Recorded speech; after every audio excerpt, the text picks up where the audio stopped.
recording in progress, where we need it from. And so that can really, they can be focused on filling any information gaps that exist. So this team had a check-in and check-out protocols to follow this year with the forecaster. And they also had specific objectives for each day when they were in the field. And then at the end of the day, they were responsible for completing the afternoon paperwork, or what we call the PM form, that summarized their observations from that day.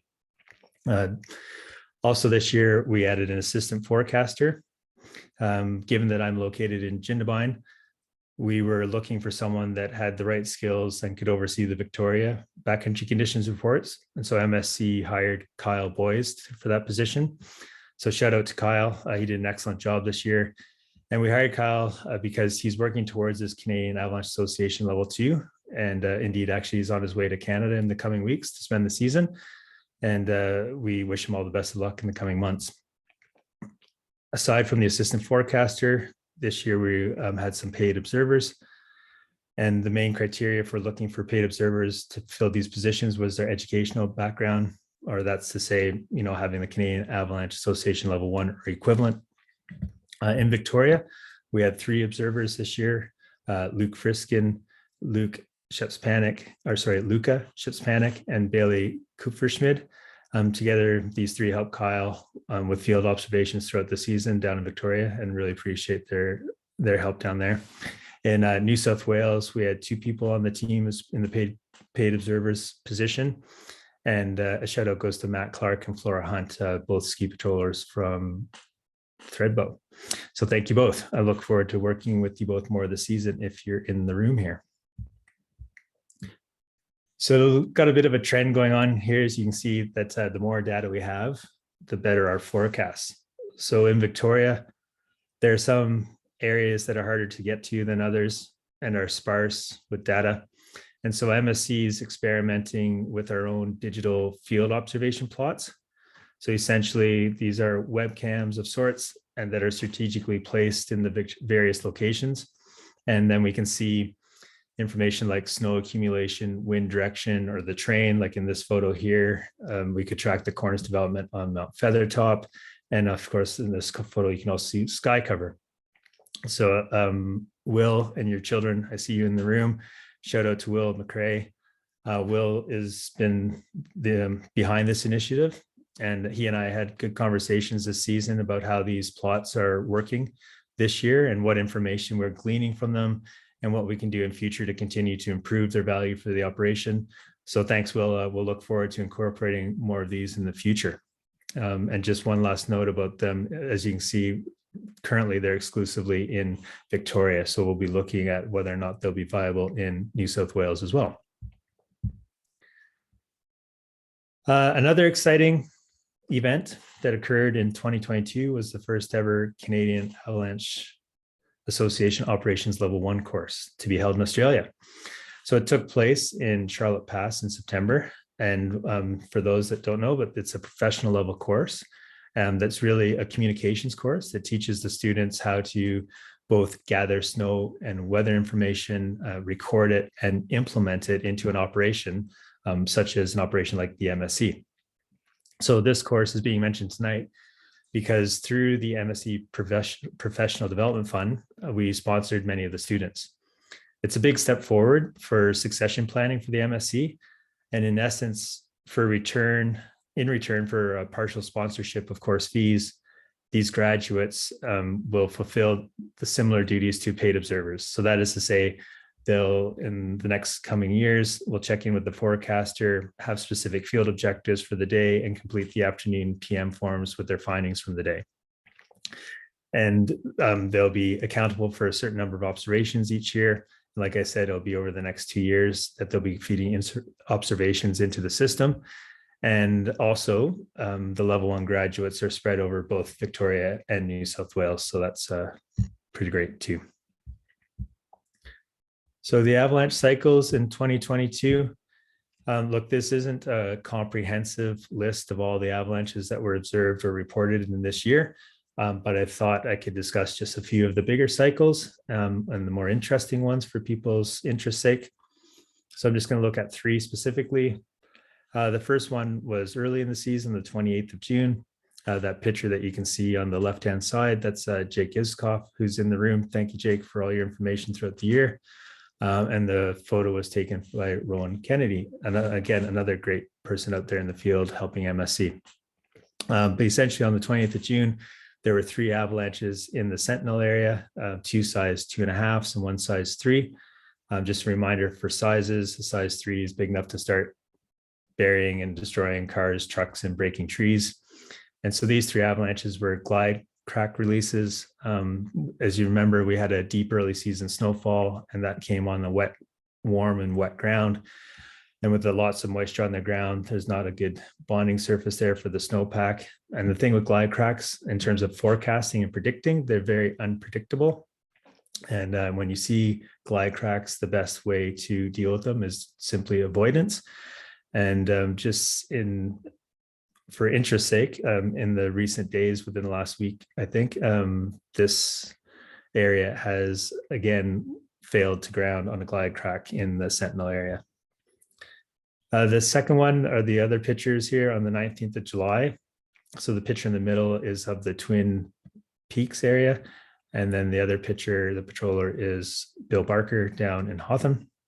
But the 19th of July, this avalanche cycle, in my opinion, was likely the most interesting from the past season. And it's largely because it's fairly atypical for Australia. Definitely had a few conversations with seasoned veterans that acknowledged that this type of event was unusual to them, and they remained concerned about that layer for some time. Essentially, it was a rain kind of slash rime crust, and that had a really, really hard resistance. So if you were trying to push a knife into the crust, it would be hard to do. So it was a knife plus resistance crust. And that was buried on the 8th of July by cold, dry snow. We didn't have any prefrontal rain, so that cold snow sat on the hard, icy crust. We started seeing some reactivity on it as early as the 9th. So just in the following days, there were reports on the 14th and the 16th as well, with skier accidental, climber accidental, and they were both in the main range as well as over in Victoria. And then on the 19th is when we had multiple size 3 avalanches going down on this layer, and it was on that cold snow that was above the crust. Also at the time, I think Owen Lansbury was out in the Townsend area and getting major whumping. So again, these kind of avalanche behavior and that sort of layer, not typical, but obviously not unheard of for Australia. The last little avalanche cycle talk about was around the 5th of August. And this was around the time of the great deluge of 2022 that I'm sure you all remember, somewhere in the neighborhood of 100 millimeters of rain. So obviously a rain on snow event, and lots of cornices failing during that time. Causey cornice, Blue Lake cornices down in Victoria. Someone reported a substantial slide that was observed from the Alpine Way up in the Twin Valleys. So Owen and I had a chance to go up and investigate it in a little closer. It ended up being actually 2 natural avalanches up there. One was a size 3 again, and the second one a size 2.5. And they both were obviously cornice triggered, but the start zones had already begun to reload because likely they happened kind of near the end of the storm. But anyway, with the reloaded bed surface, we were unable to get any finer details on what they failed on. But so definitely, like I said, this is not a comprehensive list of the avalanche cycles. Lots of avalanches happening in all the ranges this year. But also, I think it's important to state that, as we all know, avalanches are not the only hazard that the Mount Safety Collective reports on, and we recognize that the other hazards of people getting caught out by the weather and the slide for life hazards, as there was a tragic incident this year, reminds us that those are equally as important to be across and try to communicate to the public. So thank you. Thanks, Craig. So for anyone that isn't aware, there's a couple of articles on the blog that analyze those avalanche cycles in a bit more detail. So I'm just going to run through what has happened with our community engagement in the past 12 months. And this is generally off snow activity and a lot of online activity. So the first thing that we just wanted to highlight is the fact that as COVID lockdowns finished and everyone got back out on the snow, people paying a lot more attention to what we're doing online. And this resulted in us seeing a doubling of our website traffic over the past 12 months. And I think it's important to note that we've got our content website that runs on Squarespace that got about 13,000 individual users between June and August. And then we also have our reporting platform. So if you're ever clicking into a report, that's going off to a custom platform that we funded and built a couple of years ago. And it was getting huge traffic. So we had up to 38,000 page views per week through peak of winter, and through the course of the season, the average user was accessing those reports 5 to 15 times, which is pretty high frequency. And just worth noting as well that our monthly email newsletter goes out to about 1,000 people, thanks to Alex Parsons for managing that this year. And that's been a really big key driver of engagement. Whenever we posted specific content on the website, whether it's an avalanche analysis or something along those lines, that's where we get those big spikes in traffic coming to the website. So we're going to focus a lot more on that next year. Social media's also massively increased. So 75% increase on Facebook, 182% on Instagram in terms of reach. And I think our social audience reflects the backcountry audience, about 75% male, 25% female. And social is definitely a huge driver for us in terms of awareness and quick access to information. And it's something that we're going to pay a lot of attention to in the coming year as well. The other thing that we had a lot of attention with this year was media attention. So we formed some really strong partnerships with snow-focused media like Mountain Watch and Wild Magazine, We Are Explorers, and Snow's Best. And they were really helpful in terms of promoting our message. In the case of Mountain Watch, they were publishing a summarized report each week through the season, which was really beneficial for us. And then we had a relationship with the Banff Mountain Film Festival in Australia as well, through our membership drive to drive awareness. And I think they have 30,000 people coming to that event. So it was a great audience to get in front of. We were also involved in quite a number of podcasts as well. So there was one on loving the snow life, and a fantastic one that just came out on We Are Explorers a few weeks ago. So if you haven't listened to those, definitely check those out. And then mainstream media was paying a lot of attention to us. So ABC, we've had a good relationship with them, primarily through Melissa Clark, who's an avid backcountry skier herself. But that's then led into attention from other ABC outlets like ABC Radio. I think Craig did a couple of interviews with this year. And then local press as well. The Monaro Post gave us a lot of attention, and basically did one interview with us and then repurposed that for a number of their public publications. So if you picked up any of the Snow Post tourist magazines this season, you would have probably seen something about MSC and backcountry safety in there. So it's great to see that we're getting that type of attention. And then the final thing to note is our ambassadors. So we started this program last year primarily as a way to increase our reach to audiences that we might not otherwise be exposed to. So younger audiences, female audiences, and big thanks to Tim McCartney-Snake, again, Alex Parsons, Drew Jolowitz, who's on the call here, and Matt Wiseman for their support. And the other thing that our ambassadors really helped us with was access to new relationships with other media outlets and brands as well. So Matt Wiseman was particularly helpful with both We Are Explorers and Mountain Watch, and his work with Protect Our Winters. So we're considering how we might expand this program further in 2023. And we're just going to jump back to one of the initiatives that we had this year, which Simon Murray is going to talk about, which is the Victorian Backcountry Companion.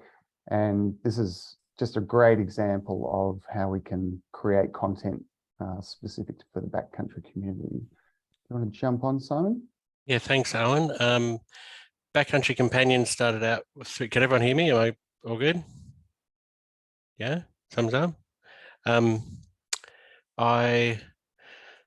in a conversation with Craig Shepherd, he's asking me, where do you go? What are the places where we do all of this stuff? And then I realized that was becoming a very frequent question of where is the Victorian backcountry and what does it look like? And then through conversations with other sort of seasoned locals / ski bums and other young kind of progressive backcountry protagonists, put the foot to the floor and started writing this puppy, I think at the end of the season last year. And that coincided with, who was it, the Victorian Sport and Rec Department and Outdoor Victoria having a conversation about how do you guys feel like doing something that's a little bit participation orientated aside from, you know, the daily bulletin. And I was like, okay, perfect, because we're writing an atlas for the forecasters so that they can understand where everything happens, and then simultaneously, obviously, let's share that with the people. Originally, we were thinking that this is going to be a printed volume, and I dare say if we can get enough photographers in time, we might make it into a coffee book table thing. And it is still, we haven't got to Bogong, let's put it that way. Everything else is pretty much roughed in there. It's a growing volume and it'll evolve over time. The great thing about it being a web thing is that we can change sections of it as we need to, large scale sections as people find out more. But it's been a really fun initiative. And again, I thank everyone who's go to the About page to see everyone who's been involved. I think Cam Walker was probably the first door I knocked on. He's like, go on, Simon, that's a great idea. I don't think Cam's ever said that a good idea. No, he hasn't ever approved shit ideas. So yeah, that's the companion. And then the other thing that I've been doing this year is just meeting the people.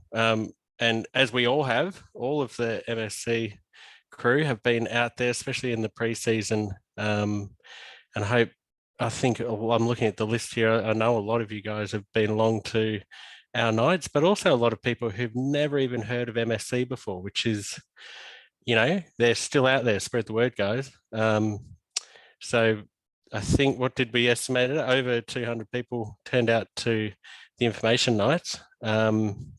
And then, of course, just recently, we had the Backcountry Festival, of which I know a lot of you guys are here. And that was just an amazing event. Like, obviously, yes, thanks, blessed by the weather.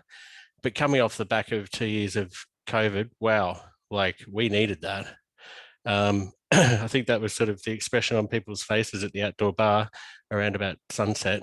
And it was hugely successful. I think, what was the statistic? 170 people on snow in the Victorian backcountry within the space of 24 hours, the biggest backcountry event to have taken place since they invented ski lifts.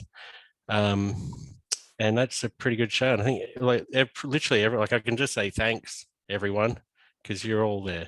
And we were the safety backbone of that event. And let's hope we can keep delivering it. Fantastic. Thanks, Simon. And I do want to say a very special thanks to Simon Murray because of our constitution, he's forced to roll off the committee this year. But he's just been such an invaluable help in everything that we've done so far, and we're not going to let him disappear completely. So thanks, Simon. I know there'll be more thanks for you later. I just realized I didn't have my camera on. Hi. That's all right. Everyone knows what you look like. Oops. And also thanks to everyone on the call who was involved in the Backcountry Festival coming down from New South Wales with our little crew. It was fantastic. We felt so welcome. So just going to go through our sponsorship and membership programs. So we put a lot of attention into this in the past year as well. Firstly, I want to just thank Arc'teryx for their support. They came on as our signature sponsor after supporting us in a kind of ad hoc way through the past few years. And I think the testament of how well that's gone is just in terms of how it's worked as a partnership.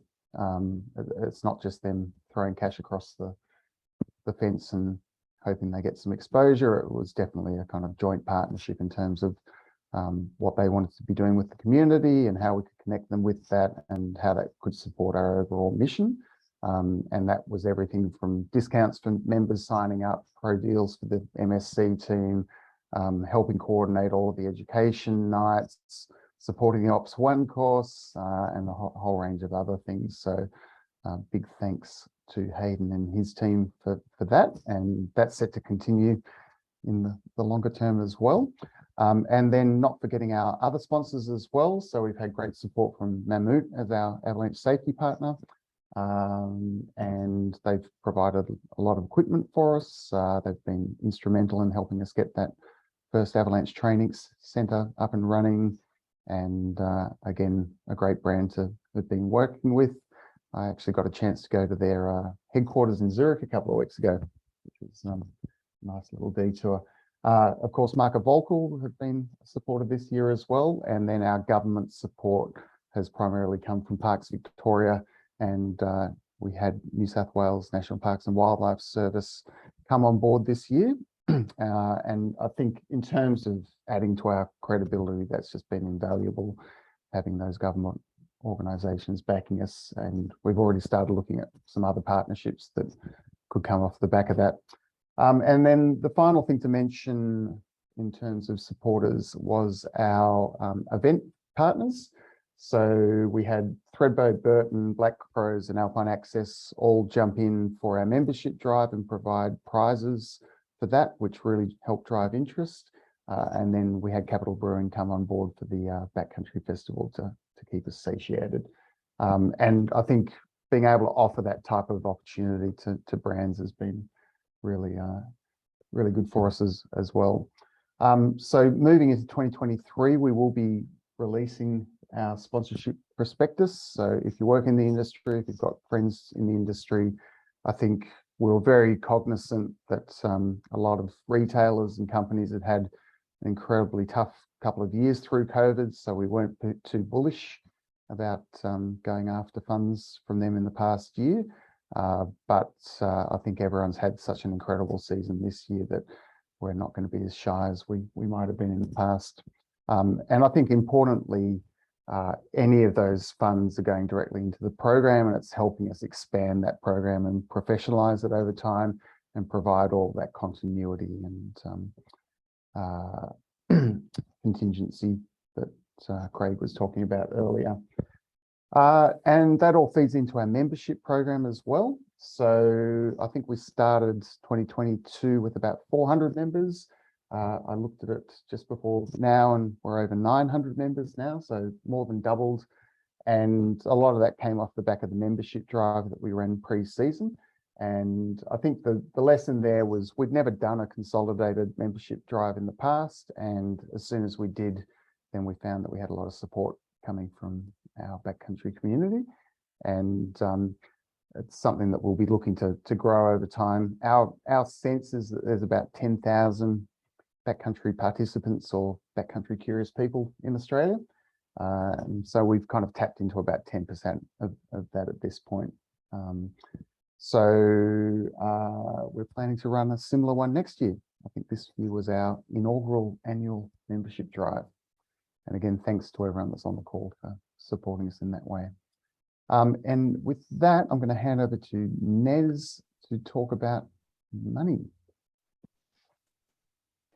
Hi, thanks, Owen. So pulling all of those things that Craig, Owen and Simon have just spoken to is the Treasurer's report.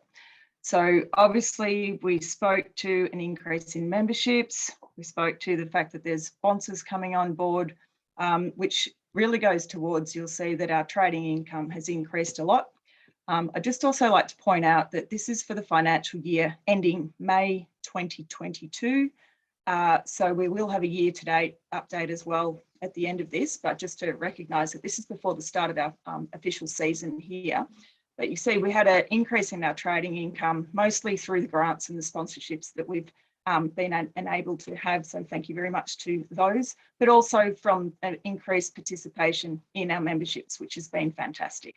The costs of goods, we've got merchandising costs, forecasting costs. That's actually the observations in our forecasting fees, which have also increased this financial year and continue to as we offer better services, and that when we expand our programs to include paid observations and looking at that additional forecaster that we are working towards.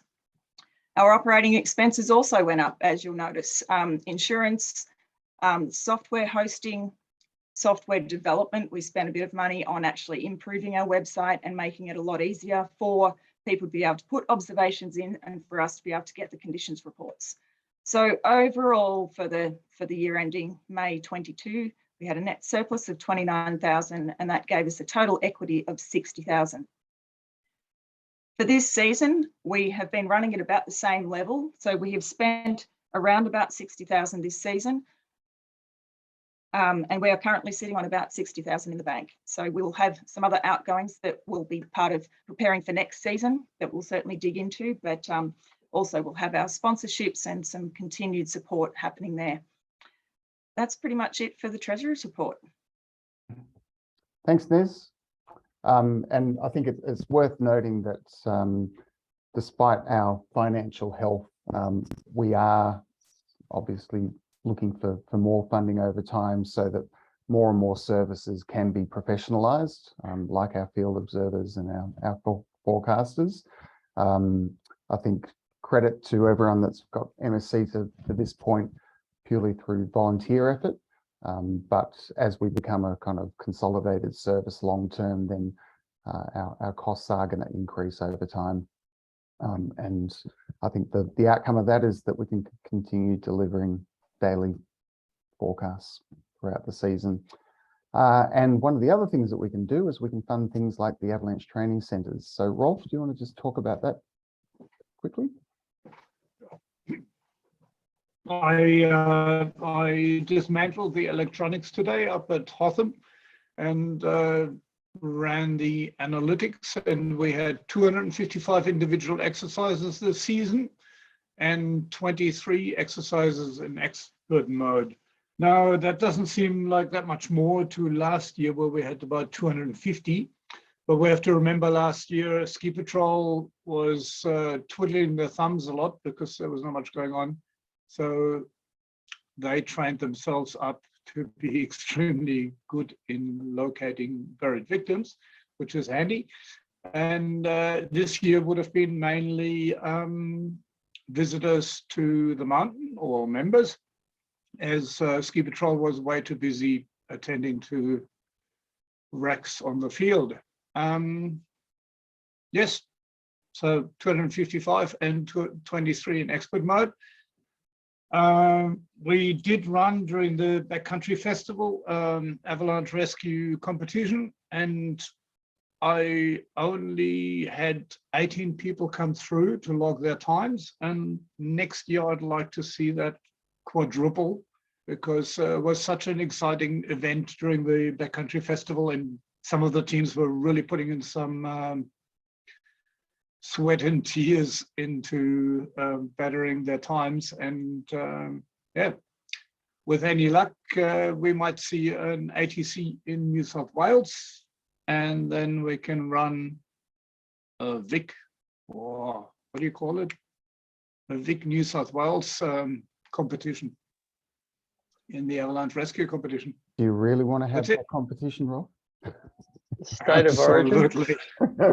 Yeah, that's the one, state of origin. Yeah, and I think it's not confirmed yet, but we're quite well progressed with some conversations around getting an ATC in New South Wales, and hopefully we can get that across the line before the beginning of next season. Now, before we move on, I do want to say a big thanks to Nez. She's rolling off the committee this year. She's handled all of the finances for however many years now, as well as stuffing countless envelopes with membership packs and keeping things running behind the scenes. So big thanks to Nez, and another thanks to Natasha, who's had the often thankless task of minuting all of our meetings and acting as our secretary and handling all the behind the scenes legalities of running a non-profit organisation. So big thanks to both Natasha and Nez as you roll off the committee. But Natasha, you're going to talk a little bit about what's happening with our membership fees and new committee members coming onto the scene. Sure. Just before I start, I just saw a question come through, Rolf. Someone asked what expert mode is in the ATC. Right. In expert mode, you can select the units that you want to search for. And it also gives you the option to select more than 3, which is the maximum at the in the normal exercise mode. So yeah, it's more designed for ski patrol or emergency services if they want to have a bigger exercise. Or in the case of Hotham, I've instructed the people that were doing AST courses how to use that. So just in case when sometimes the randomness on the computer with only 6 victims isn't that random. So they could focus more on some other buried victims. Cool, thank you. Yep.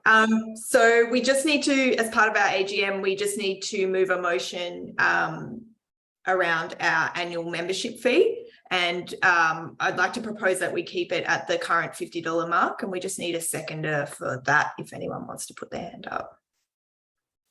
Seconded. Yeah. Thanks, Owen. One's done. If you could flick the slide, please. Oh, yes, sorry. I'm trying to multitask here. And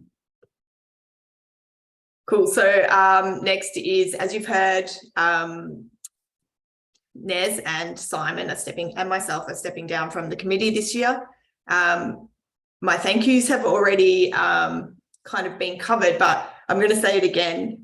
Simon and Nez have been on the committee since the founding time, and both of them have put so many hours into MSC. And I think, you know, even though that they're stepping down, I'm sure they'll still be involved, but it's important to acknowledge the time that they've spent on getting MSC up and running. I think especially this year, Nez has worked really, really hard, even though she's had a very busy day job, and we've had heaps more members, so her job kind of tripled, and she got it all done. And Simon, the ideas and connections man, you know, we wouldn't be where we are without everything that you kind of put forward into the universe and then we try and work out how to do. So yeah, big thank you to both of you. And yeah, I'm sure everyone kind of feels the same. So this year we've had Coralie, Sam and Rob step up and nominate themselves to be part of the committee, which is great because we had 3 open positions and 3 nominations. So that allows us to fill the positions, and we have Craig, Rolf and Owen continuing in their current positions as well. So firstly, I guess when speaking to Sam, Rob and Coralie, it was noted that their driving force behind joining MSC was that they're all in it to help make sure that the general public and the community gets that information based on good risk assessment and how is able to engage in the backcountry safely and enjoy it. So everyone kind of had similar motivations for joining. Sam comes to us with heaps of experience in commercial leadership. He also has done not-for-profits and fundraising memberships in the past, and worked with the Alpine Resort. So that's great. So we welcome you on board, Sam. Coralie is a numbers and data person, so likely taking over Nez's position, which is great. And Coralie has experience volunteering for Earthcare and also on previous committees in the past. So thank you, Coralie. And finally, Rob has got some experience in geographic information systems, which will be really useful to the MSc forecasting program. And yeah, we welcome you on board as a New South Wales or ACT representative as well, which is great to spread it out, and also a split border. Thanks, Natasha. So I'm just going to hand back to Craig, and you can tell us a little bit about what we're thinking for 2023. Yeah, thanks, Owen. And thanks, Tashi, Simon, and Nez. I will miss you three. It's been really great working with you all this last couple of years. So thanks again. Look, the 2023 goals, they're not a lot different than our 2022 goals. They stay along the same themes as like I was talking about earlier about developing relationships. I can't iterate the importance of having those relationships for our field observations. And there's a few ideas of some more people we'd like to get involved that we'll be knocking on doors, having conversations with. And then again, trying to strengthen the existing relationships. And we already have some things in the calendar for cross organizational training in early season, which is really fun. Also continue to grow the professional field observations team. So as I talked about earlier, we had 3 in Victoria and 2 in New South Wales. And these positions are what's called an as and when. So it's not a full-time position by any stretch of the means. So with that said, the people that we're employing for field observers, they have other jobs, they have other full-time jobs. So the more people that we have to draw from in this sense, the better our likelihood of getting people into the field where we need them and when we need them. Those digital field observation plots that we're working on, just looking at standardizing them in terms of, I think with that, the global information system will be come in handy, knowing exactly where they are in time and space, and then standardizing them in terms of what is at each plot and what they're pointing at. So to help get quality information from them. And Will and I have been discussing that and have some ideas for next year. Owen's already talked to expanding sponsorships and grant opportunities, because as we do continue to professionalize, provide these services, we will need more funds to do so in the coming years. Along with that is the membership base and the community engagement.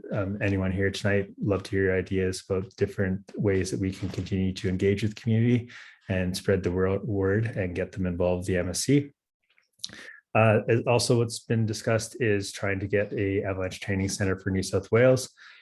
Look, there's a lot of things in place, and we've been talking to the different stakeholders in New South Wales. There's a few options on the table, and we're quite hopeful that something will align for 2023. So watch this space. And then lastly, I think Owen's mentioned it, enhancing our social media and content development. There was really great engagement from the community whenever things were posted, whether they were little videos or pictures or blogs and that sort of thing. So trying to formalize that a little bit more and have it more streamlined, I guess, as an organization would be great. And those are our goals for 2023. Thanks, Owen. Thanks, Craig. So we're going to move into the general business and Q&A section. So the formalities have ended. Everyone can relax now.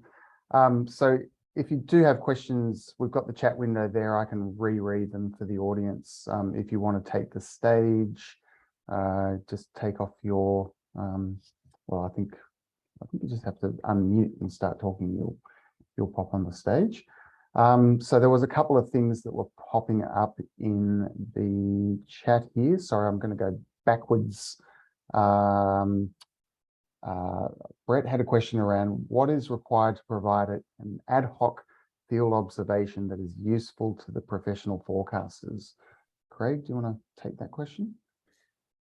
So what is required in the sense of how do you get it to us, or could you elaborate on that question for me, Brett? If you can unmute yourself. Yep, sorry, Craig. Yeah, I hope you guys can hear me. I guess more so it's very easy to get you guys data via social media, but what are you actually looking for if we're in the backcountry and we just want to give you our random observations that we kind of have a good enough as okay knowledge of and Yeah, provide okay. data to you, if that makes sense. Yeah, no, absolutely. Thanks, Brett, for the question. Look, first off, a picture is always worth 1,000 words. So if you're out, if you see something, taking a picture of it and then letting us know where you are in time and space, what day it was taken, where it was taken, that sort of thing. Oftentimes, if you're taking pictures, trying to put something in the photo that gives it a little bit of a size, so putting a glove on the surface beside the surface crystal, for example, or putting a ski pole beside a crown line to give it some scale, that's really helpful.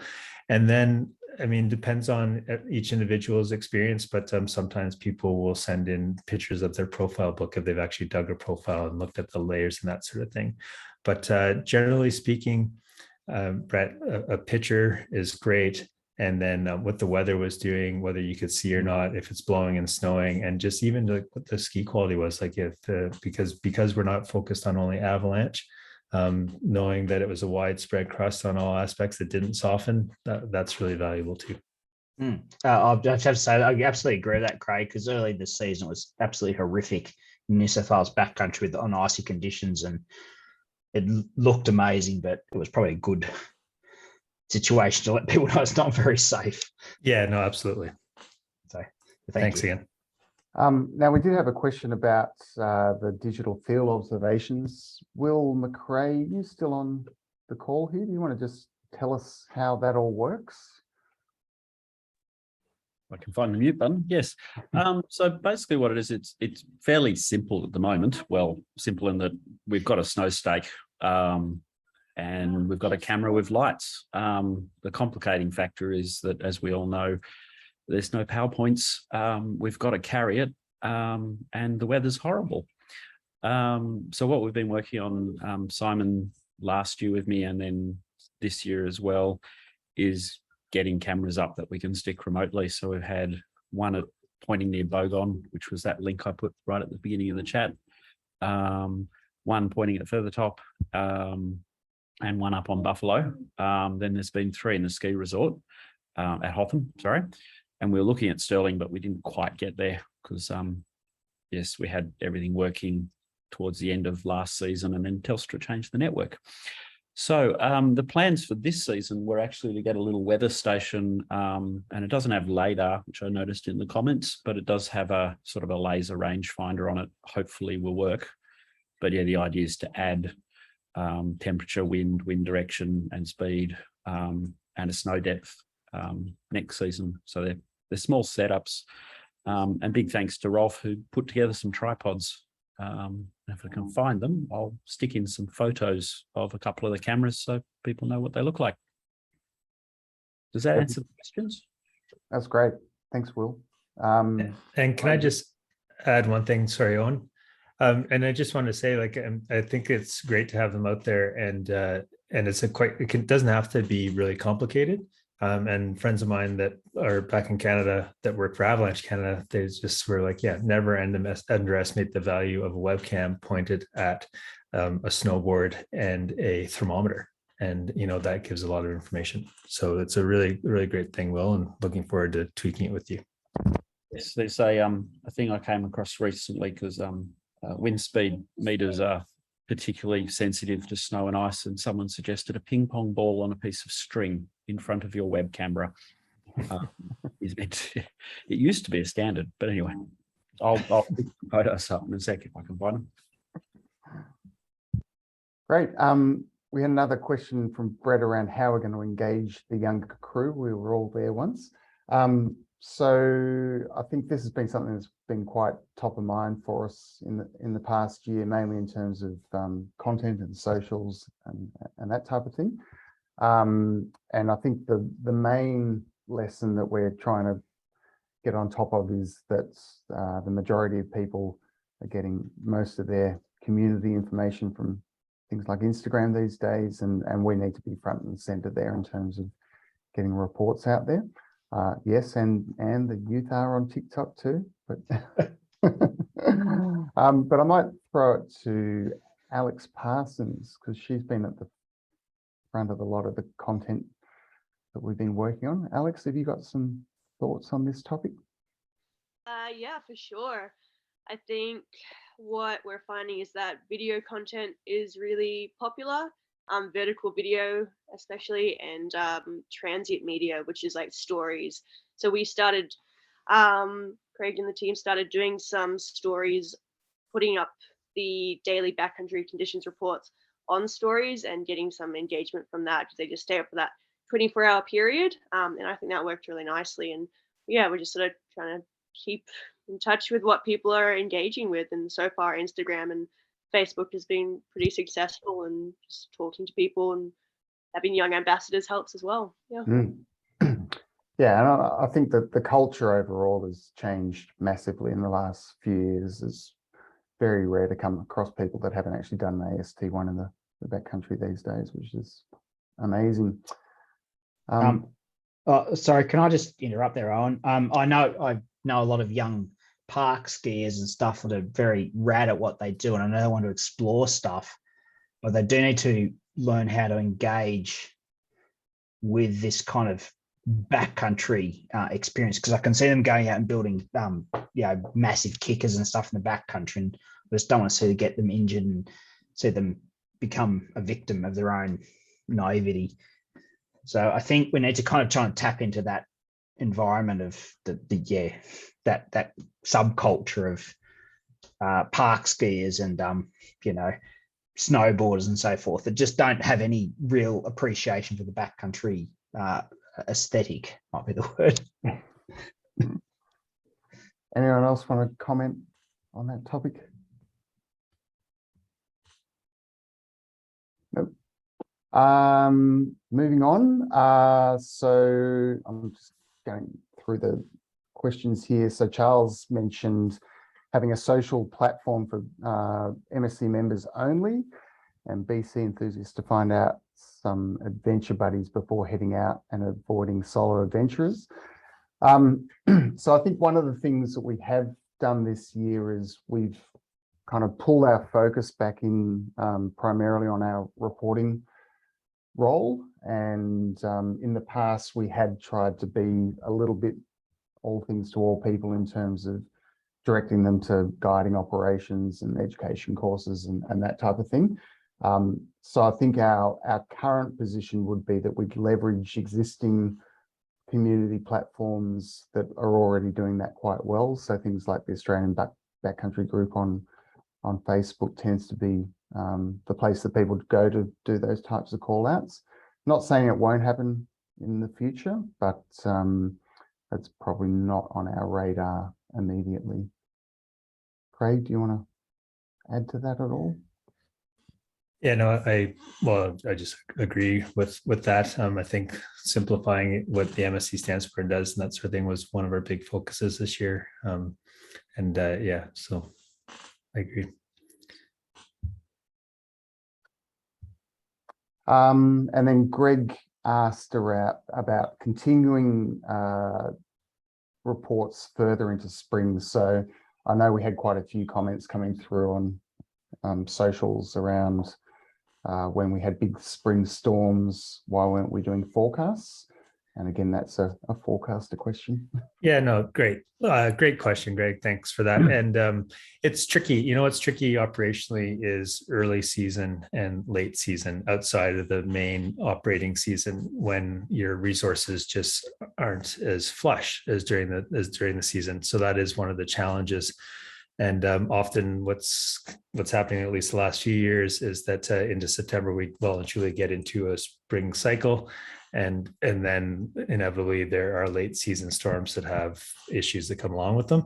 But in this year, for example, we just didn't have the resources. It probably would have been fairly, MSC could have forecasted coming into the storm, but what we didn't have were the resources going out of the storm. And what I mean by that is having people in the field and then tracking those layers. So yes, they came in and we saw avalanches, but how were those layers then changing and bonding, and when was it getting back to, okay, we're back into spring mode? So unfortunately, it's not as simple as just flipping a switch. However, that said, with increased funding, and if we increase our operational season, then that is something that we would definitely look at in the future. Does that answer your question, Greg, or do you have any other thoughts or questions about it? Feel free to just unmute if you wanted to talk.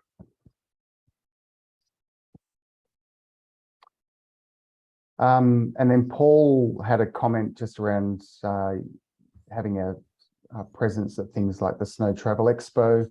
I know that the SIA Expo was on this week in Canberra as well, that we didn't have a presence at. And I think it's definitely things that are on our radar. So what we did with the Banff Film Festival this year was just jump at the opportunity to have exposure to that audience. And definitely if we've got opportunities to be at other things like the Snow Travel Expo, we definitely jump at those opportunities. So yeah, any introductions that anyone has to those types of things, we're very open to. I'm actually sitting in Phil Osborne's old office here, so it's a very small world. Sam asked, is there an opportunity to work with parks to put QR code access at the trailhead for each region? Yes. But the issue is the wheels of government turn slowly. So we started our relationship with National Parks in New South Wales this year. And I think it probably took us about 4 or 5 months just to get the contract reviewed and signed, 3-page contracts. So it's small steps with them, but they're definitely ideas that have already been raised with them and things that we'll be starting to look at next year. Yeah. Craig, do you want to add to that? Well, there are QR codes in place in Victoria that access then the report. I understand you're asking about the companion, but then just regarding New South Wales does have our QR codes to go straight to the report as well. And there is the intent to have them at the New South Wales trailheads. But like Owen said, it's just taking more time. So they didn't happen in 2022, but they do have them. So hopefully they're in place for the start of 2023 for the reports, not necessarily the companion. Yeah. But I think long term, we do have quite a lot of initiatives that we will need National Parks support to move ahead with. So yeah, definitely on our radar. Greg had another question around swapping the buff with the map on it for an actual user's map, a usable map. Would this be too expensive? So I think we're always looking out for ideas for new members swag. I think we've got a nice ski strap coming. Rolf and Simon, do you want to kind of jump in on this topic in terms of? Yeah, it's a funny thing because I guess you don't want to look at the economic imperatives of merchant swag, but at the end of 2021, the maps, it felt like everyone who wanted a map of everywhere had a map, and it sort of stopped. But maybe with a little bit of gestation time and yet more enthusiasm, the maps will pick up again. So we just thought, oh well, if people aren't buying maps, let's do buffs instead, right? That was as a board. I guess moving forward, there's no reason. The maps are relatively cheap to make, you know.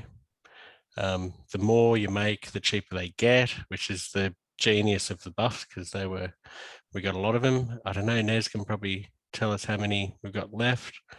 Yeah, it's really, yeah. You know. So for the buffs this year, we essentially they were the gift to our members, whereas the maps, they have been gifts to our members in the past, but they're also available to purchase.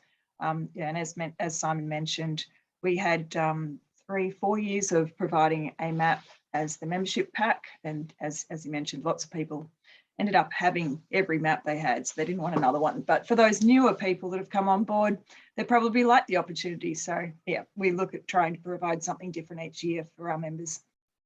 But in general, it's for the general membership mail out, it's easier to just have a generic item that goes out rather than waiting for people to say, oh, I want a map from Bogan, I want a map from New South Wales, I want a map from, yeah, makes it very complicated. As a New South Wales member, it's Paul, well, Canberra actually, Paul in Canberra. I know maps are not being like printed anymore.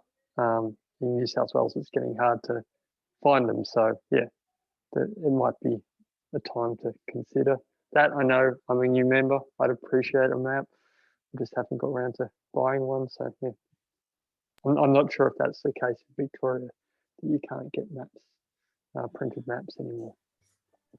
We can press the print button on maps. We do it all ourselves. them. So Yeah, we've got them. We've got New South Wales ones there. Yeah. Awesome. Yours for $29.99. Is that what the member discount is? I think that, not including shipping. Not including shipping. Now, Jake's got a question here about enlightening what the Outdoors New South Wales Alpine Subcommittee is and what is the MSC involvement. So this is a topic which we discussed and decided that it was not in our core remit. For those of you that aren't aware of what's happening behind the scenes, Outdoors New South Wales has formed a subcommittee for alpine guiding, and they're looking at developing an outdoor, is it an adventure activity standard? My terminology might be slightly wrong, but most other outdoor activity providers work to adventure activity standards, and there has been talk about putting one in place for alpine guiding. I think the position that MSC came to is that we are not a guiding organisation, even though some of us work as guides and have a very strong interest in it, and that we've kind of left that as a topic that we're going to get directly involved in, even though some people that might have a strong connection with MSC under other guises have got involved.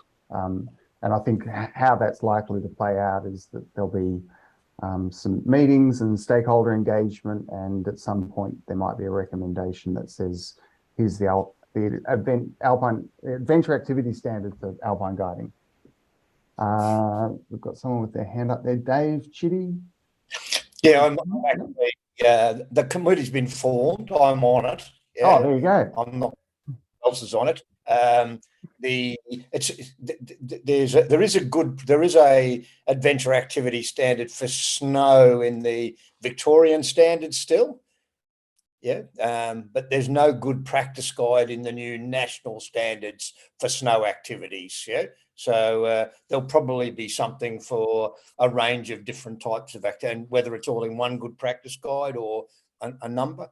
And there'll probably be some other things being discussed. I haven't seen the agenda as yet, but I'll keep the MSC informed when things happen. I'm on a committee with Craig, so we talk all the time as well. And yeah, we'll see what happens. Thanks, Dave. Anyone else have anything to add to that? And a related topic there was around a backcountry first aid course. And I know that there has been some discussions about being able to run a 80-hour wilderness first aid, possibly with an alpine focus in New South Wales. I know that they are available in Victoria through Survive First Aid, if I'm not mistaken. Again, other people may know more about this stuff than I do. Yeah, no, but you're spot on, Owen. And yeah, again, so that's tangential to MSC. It's not something that we're engaged in or doing, but people have been asking us about our thoughts around the matter. But we aren't in the position to be teaching first aid courses, just like we're not in the position to be guiding people in the backcountry. That's not our main objective. But I think it's a great idea, and I'm glad to hear that others are doing it. Yeah.